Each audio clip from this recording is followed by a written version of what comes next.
Remember when I started the emotional well-being talk? I told you to look at the person sitting beside you and to ask them a question. What was that question? How are you feeling today? So when you ask that question, can we get responses, please? Yes. Who asked you the question and what was your response? Where's the other Where's mic? the other mic? Yeah. Who asked you the question and what was your response? I was sitting with Sister Connie, so I asked her the question, how is she doing today? She said she's doing fine. However, she was disappointed coming into this hall, seeing the number of sisters, despite all the announcements over the months with the attendance. And I said to her, when it got to my turn, I said to her, I felt the same way. She said, apart from the traffic and that one, she's actually fine. Thank you very much. I saw you asking Sister Yerume. Okay, thank you. Give to Sister Jumoke, please. Okay. Who did you ask if they were doing okay? This was how we started the first session for those of you who came late. Sorry. Yeah. But we can still ask Sister Rume. You too, you can still ask her, how is she doing today? And you respond. Yeah, I did ask Sister Mary. Okay. She said she's feeling very well today. Okay. And then I asked Sister Yerume and Sister Blessing as well. Okay. They all feel good today. They all feel good today. We thank God. Who else asked questions? Did you ask anybody questions, sister? No, Sister Avi asked me. Okay, give Sister Jumoke. Okay. And she said she's feeling very well today. Okay, give to Sister Abby, please. Sister Abby, then you pass to Sister Roman. I asked Sister Afro and she said she was doing good. Okay. But Sister Afro will do good now because she just came back from Yes. Did Sister Afro ask you though? That's the bad one. She didn't ask You me. see where we're coming from? This is where we're coming from. Okay, did you ask Sister? I actually asked Sister Eunice when I picked her up and she said she was fine. Okay, good. Sister Eunice, did you ask her? Yes, I did. I asked her as well how she was doing today. And she said she was fine. Yes, very, very vital. We're bringing out a point. We ask how we are doing. Most of us say we are fine. But one point I want to draw out is this. When you are asked how you're doing, it doesn't matter who is asking you or not. Be sincere with your emotions. If you know you're not fine today, say you're not fine. Yesterday was Liver's Day for my year 11s. 5 years I've been with them. In the assembly, I cried. I left the assembly and a younger student came to me. How are you doing, miss? Are you okay? Are we going to do Friday dance? I said, it's Friday, we will do Friday dance, but I'm in a low mood today. When we know we are low, let's say we are low. The person can just talk and it goes a long way. So, because of time, if you're not okay, you are asked that question, don't rush to answer. Especially if you know the person that is asking you that question. Be sincere. It goes a long way to help us with our emotional wellness. And now we're going into the mindfulness session. It's a time for total silence and a time to bring our minds back to this place. That is what mindfulness is. Mindfulness, simply put, means be present. Sister Jane, if you can move to that end so that there's space for people to stretch out their arms if they want to. Yes, mindfulness simply means be present. Wherever you are, just be there. Sometimes our mind travels. If it does, it's okay. That's what mind do. Just bring the mind back. And sometimes when we're going through all those stress, all those emotional roller coaster, let's stop and breathe. So today, we're going to start with loving kindness. Then we will go to the body scan before we finish. So let's relax. Put yourself in a relaxed position. A very, very relaxed position. Let's you said music. We'll get calm music. When we start, yes, we need the calm music. Yeah. So put yourself in a very, very relaxed position. Close your eyes. Take some deep breath in. Those of us online, I hope we're doing it as well. We recognize you. Take some very, very deep breath in. As you're taking the breath in, make sure you count up to 4 seconds. Don't rush it. Then out. Continue to do that. Try to relax your muscle. Continue to take those deep breaths in. Let's continue to take the deep breath in. Continue.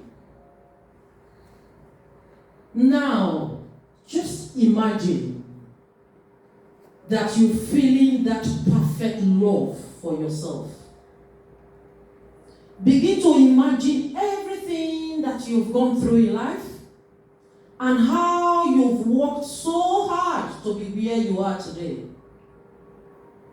This is a moment for you to begin to thank yourself, appreciate yourself.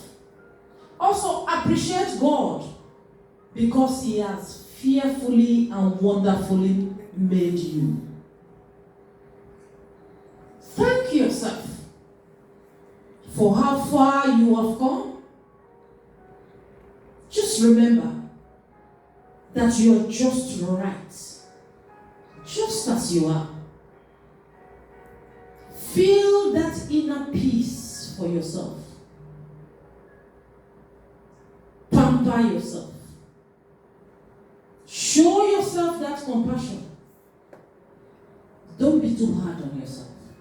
It's never your fault. Mistakes happen. It's never your fault. We must move on. Focus on that inner peace.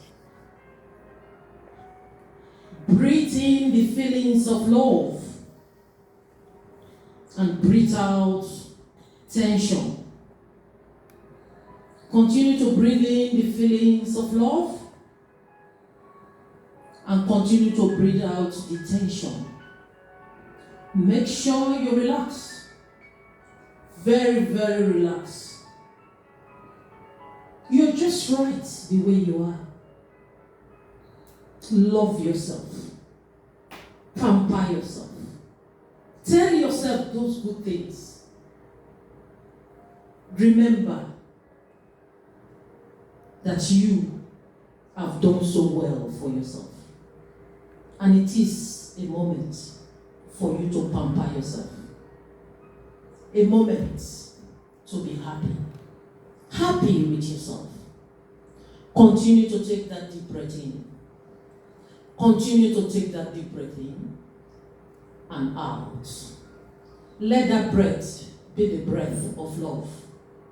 And the one coming out, let it be the breath of tension. Relax. If your mind is traveling, please bring it back. Sometimes mind do travel, but we bring them back. We want to be here. We want to feel our feet on the ground. We want this moment to be the moment for us to just pamper ourselves. Because as we practice this mindfulness, it's helping our minds to refocus. It's helping our mind to focus. It's such a hot day today. Very, very hot day. And now, as hot as it is, someone suddenly poured a very cold water on your head. Feel that cold water. Feel it. That water is now on your head. You're feeling it. It's so cold. And you are enjoying it. Make sure you feel it. The water is not dripping down to your face. Take some moment to notice that water. Notice how cold it is. How cold is making your body feel in this very, very hot weather. Now the water is dripping to your neck. Feel it. Make sure you're feeling that cold water in your neck. If you're not feeling it, it means your mind is not here. That water is not dripping. It's dripping down your chest. is going down your chest. Feel it. Feel it there. Keep breathing. Deep breath in. Deep breath out. The water is just going around the chest region. And as you're taking that deep breath in, you can also feel your lungs expanding and contracting. Yes, you can feel the cold water on the chest. And the lungs is expanding and contracting. It is. Now the water is gone to your tummy area. You can also feel it. Continue to take that deep breath. Relax. This is not a moment to think about the troubles. This is a moment to pamper yourself and refocus your mind. This is not a moment for you to think of your troubles. That cold water is still there in your tummy area. And now it's dripping towards the thigh region. You can feel it there. Of course, because it's a very hot weather today.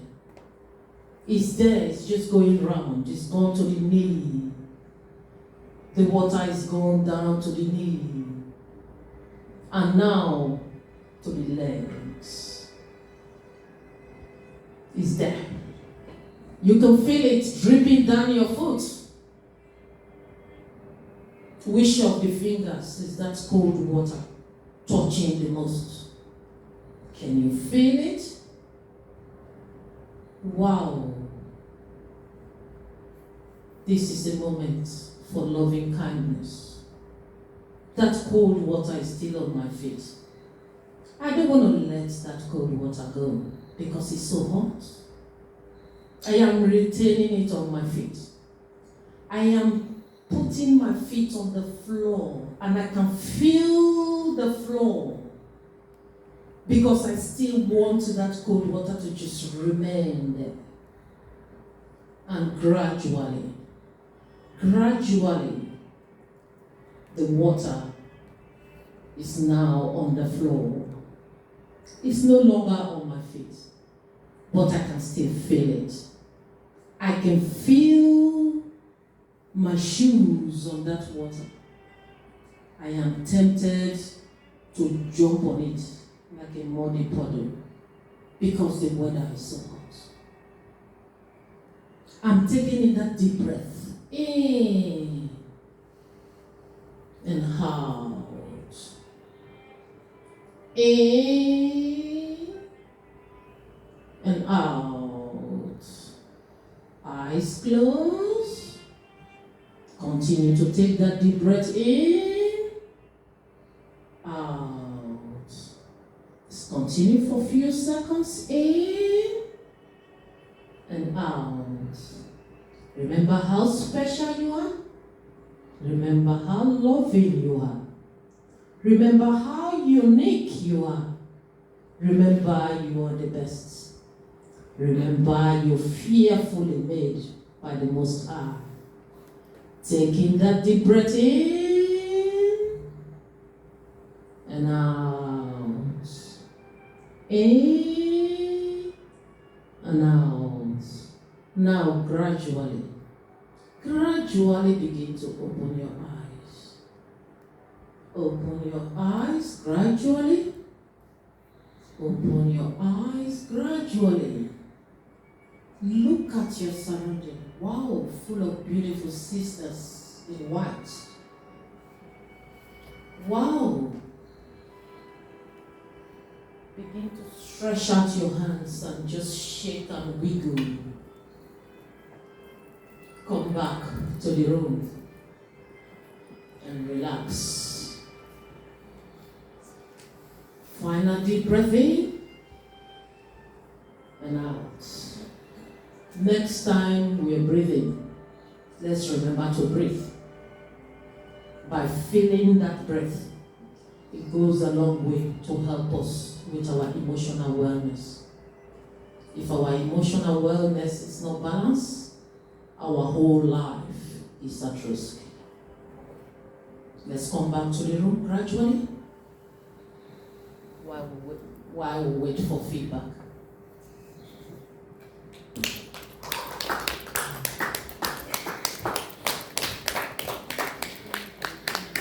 Thank you. Thank you.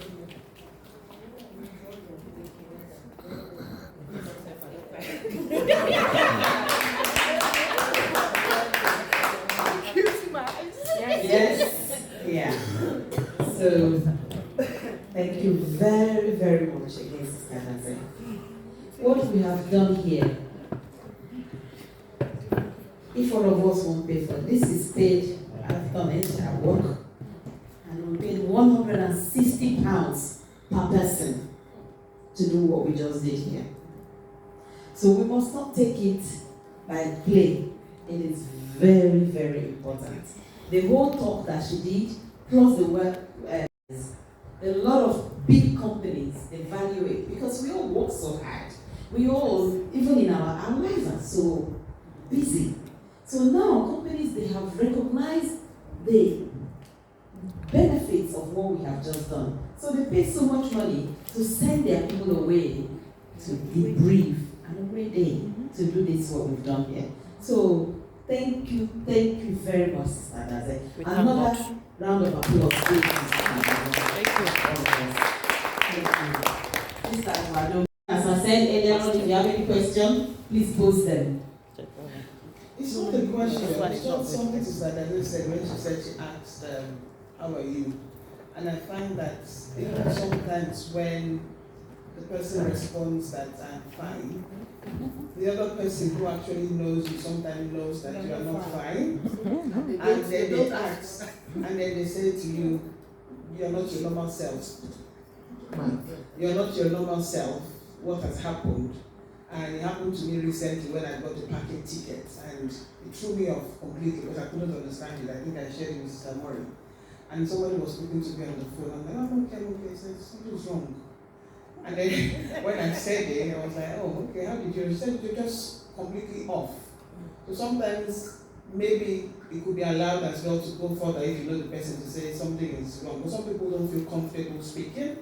Or if they are familiar with the person, they may go deep and then open up. Thank you. Thank you. That's a good one as well. So when it comes to emotional well-being, we all have responsibility. It's not just on one person. It's not the person that is feeling it, the person that is observing as well. We go along with. When, I don't know, if you have been in a very low emotional state, you will understand that the world means nothing to you at that stage. And then you become so vulnerable in terms of the decision you take. Sometimes some people say they are fine, and even when you try to ask further, they say, no, I don't want to talk about it. We recognize it. What we usually say is this: we don't want to talk, you don't want to talk about it, it's okay. But remember, we are here to listen. Very, very important. Then, don't leave the person alone. Test them again. I know you say you don't want to talk about this thing. It might look as if I'm bothering you, but just remember I'm still here. Just to let you know I'm still here. As adults, we should try to be deliberate about our emotional well-being. We have to make that deliberate attempt to take care of our well-being. Because if we're not deliberate about it, the hustling and bustling of the life, the difficulties of life, the circumstances around you, be it from family, be it from work, be it from even fellow brethren, a lot of stuff will put you off. And then you will fall into that isolation state. And that is the state we try to avoid when it comes to emotional well-being. That state where, especially with young people, you know what, I don't care. Whatever you want to do, I don't care. That state is a dangerous state. And we try to avoid getting to that state. And that is why, at this point in time, it's just the positives. Point out their positives to them. It might appear that they are not taking it in, but they will go and ponder. And because of that one positive thing, they might have a reason to keep fighting. So it goes a long way. It's everyone's responsibility. It's like safeguarding. It's everyone's responsibility. Bible said it. It said, let brotherly love continue. It's brotherly love and kindness. Thank you very much. Adaze, thank you so much. For me, one thing I want to add here is, other than the emotional issues or the well-being we've talked about, it still boils down to, I want to bring up the physical as well. I'm saying so because some of us, and based on this, what's happening now, everything is now virtual. It becomes difficult for us to make eye contact, to see people and know if they're actually all right. Sister Arubi made a comment just now that she was on the phone and the person said, you didn't sound the way you normally sound. I am going to embarrass Sister Afro. Sister Afro, with all due respect. What happened a few weeks ago, or months now, was from a Friday study meeting that a sister identified that Brother Goega needed help because of what she saw on the screen about his health. And after the whole message, after the Friday study meeting, she said to him, please go to A&E now. Is that correct? Yes. Yes. And that was something I felt, yes, we look at ourselves and we might not see because we use our cameras and we not, or some of us don't use cameras. But if we can, that might be an opportunity to catch somebody quickly to say, sister, brother, you don't look well, you don't look all right. I saw you on camera. And you call the person quickly to say, I think you might, I saw that you didn't look well during the study meeting.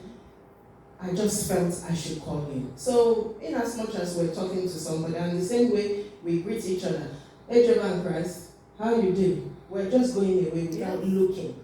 So let us pay attention and actually look at, sister, how are you? Brother, how are you? It's not just greeting and walking away. The way you did, you don't sound well. Recently, I know I have been in a bad mood because I have been bereaved, and people kept saying to me, something all right. And it's because they know how I am normally. So what I want to say is the importance of looking at somebody in their face to say, hail Jehovah and Jesus Christ, good morning, and actually getting that positive feedback. And if it's not positive and you're finding that it's negative, go a step further to ask, what is it that you're going through? Is it something that we can help? You don't look right, so that we can be there for one another. Sisters, what do?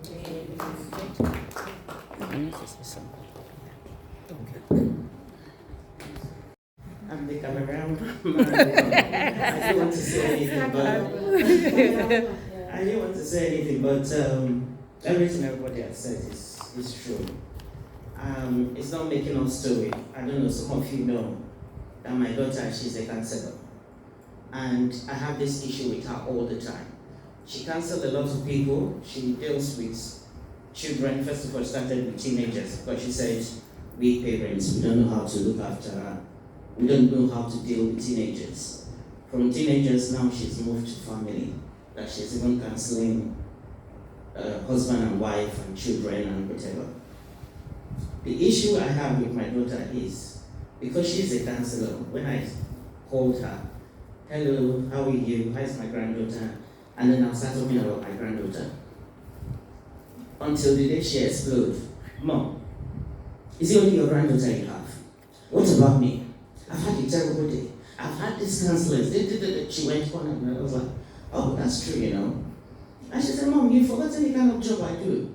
I have like back to back.